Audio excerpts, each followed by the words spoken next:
This is for those that's lost like the Bermuda Triangle. I'm here to wake y'all up. Pot of gold right here, man. This is it, man. This is glory. You know? The media set the trend to down blacks for glamorizing being gangsters, only when reality rap went platinum with NWA Straight Outta Compton. History shows that gangster culture being glamorized started with Caucasians, with mobster movies, etc.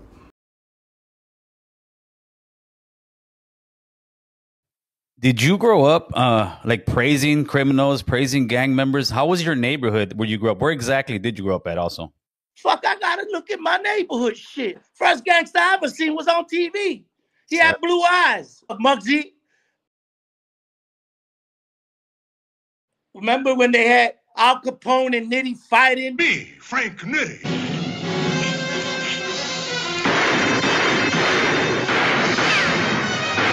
They had the black and white show. That shit used to get, oh, look at them. Oh, they busted that shit. When they did the prohibition and there wasn't liquor. See, they think I'm an idiot or I didn't see black and white. I love the outsiders. I loved all the American gangs they were pushing on me. Fuck, I'm gonna look outside. So I used to watch Betty White movies. So I know when my little man was standing on the fucking tanks burning saying, Mom, I made it to the top of the world. I said, this is my nigga right here. Yes. So what I'm saying is, ain't nobody taught me about gangsters but America. That's deep, brother. $1 billion ambition. The lie that the media pushes is that kids learn about gangs and crime through rap, when in actuality only white suburban kids learn about poverty from rap. Black gangs started from the youth uniting other youth from the hood they come from and already live in. This is proof that poverty produces gangs, and because poverty is universal, that's why gangs are too. And this is the history of series. The music and movies about the reality of poverty-stricken areas gave awareness to suburbia of a gang violence problem that's been in existence. Just like how drill music brought awareness to the gang violence problem that's been going on in Chicago since the 1950s. The vice lords began in 1958 when 7 young dudes got out of prison together. 10 years later, there were 10,000 lords. They became a nation, and the nation's spokesman was Bobby Gore. As a boy, forced out into the ghetto streets, Bobby Gore learned to fight.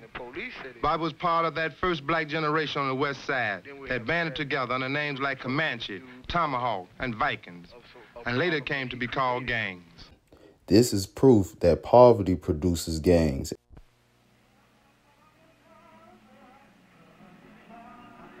During the 30s, the 40s, and 50s, many black people from the South poured into big cities like Chicago. They came for a better life. What they got was hell. Vicious slums where people exploited each other to survive. History always repeats itself, so it's important that you educate yourself on historical facts. We're dealing in two worlds, one black and one white, or one poor, the have and the have-nots. But the guys over here in the Vice Lords, the people over here in the Lawndale area, want their piece of the pie. And they're willing to do their homework, like I say again, to get it. They're willing to handle it. There's a lot of money out there that can be invested in here that isn't. That's being sidetracked. It never filters down to the grassroots level. It never gets here. I mean, look around. If it got here, where is it now? You know what I mean? When you invest money here, come over and see what it's doing. The basic fact of life is the money never gets here. Been involved in any of these killings or any of the murders? How do you stop the killings? How do you stop the killings? You stop the killings by giving people an investment in their community, by making the people here know that they are a part of each other, that by destroying each other, they're not going to solve their problems. I'd like to reverse the question and ask, how do we stop the killing? How do we stop the suffering? For everything that happens, there has to be a reason. The way we live, the food we eat, the amount of money we got in our pockets. If none of this is suitable, then we're going to leave home with an attitude. If we really look at things for what it's really worth, our problem is really not among ourselves. Because the things that we argue and fuss and fight over, it's not coming from us, it's coming from environment. The brother is not his problem. His problem comes from someplace else. So what we're trying to create here is let's find out where our problems are coming from. This is proof that the living conditions and environment is the real problem. And this is proof that it's still going on today the same way it has been for over 30 years. The Cabrini Green Project is what public housing has come to symbolize in Chicago for more than a quarter of a century.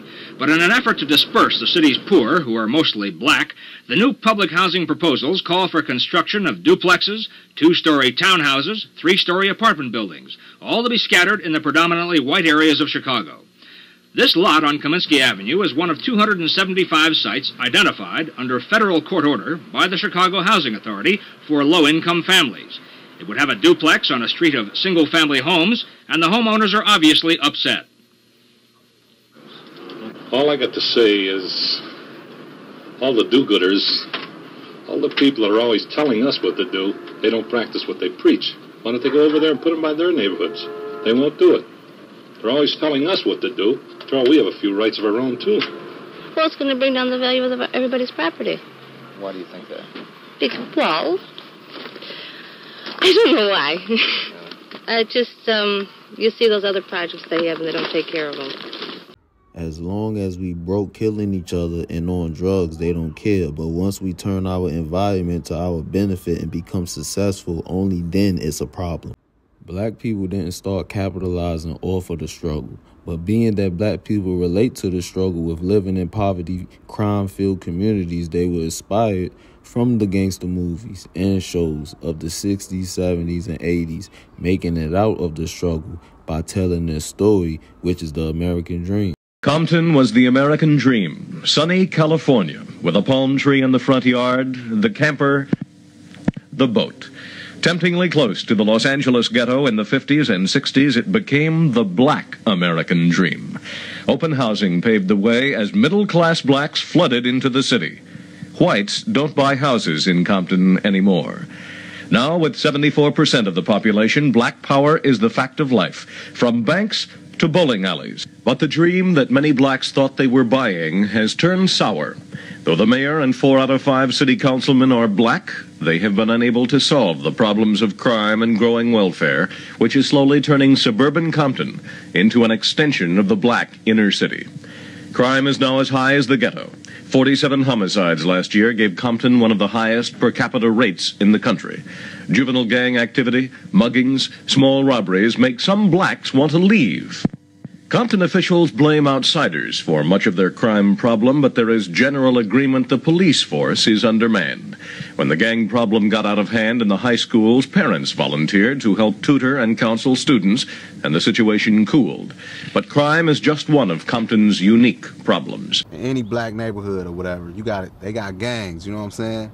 I ain't been to one that don't have no gangs. They got gangs.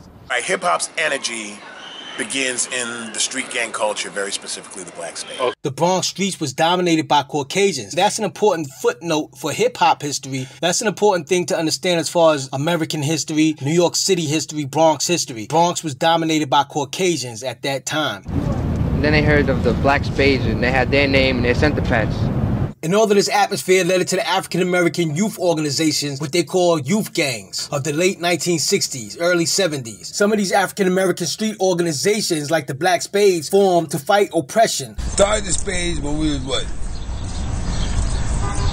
14, 13, something like that, around that age. Around that area. It was 1968, 123. Right. 123, junior high school, James M. Curran. Right. We started because we had other gangs around the neighborhood that we couldn't go past certain areas. Right. They was always threatening us.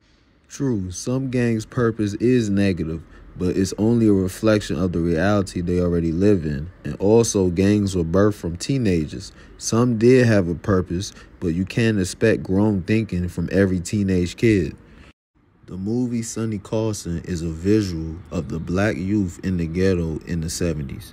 Extreme pleasure that I present this year's I Am an American Award to young Robert Carson. You, Robert, are a splendid example of the American dream. Oh, boy, 13.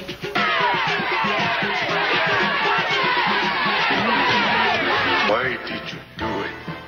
I don't know. I ought to whip your tail right here in the street. Cause some white man told you to? I'm Sonny Carson. I'm warlord of the Lord. But if you want to be a lord, you gotta go through the old mill. Hip-hop was a youth-oriented movement.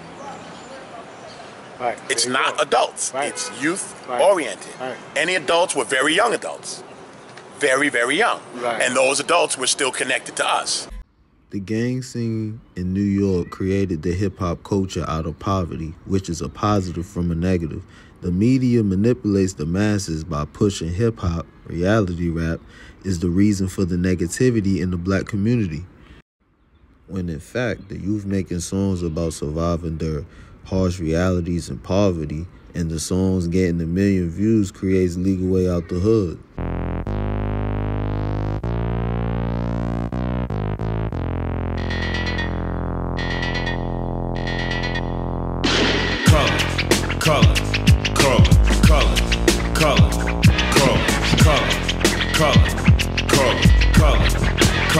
I am a nightmare walking psycho.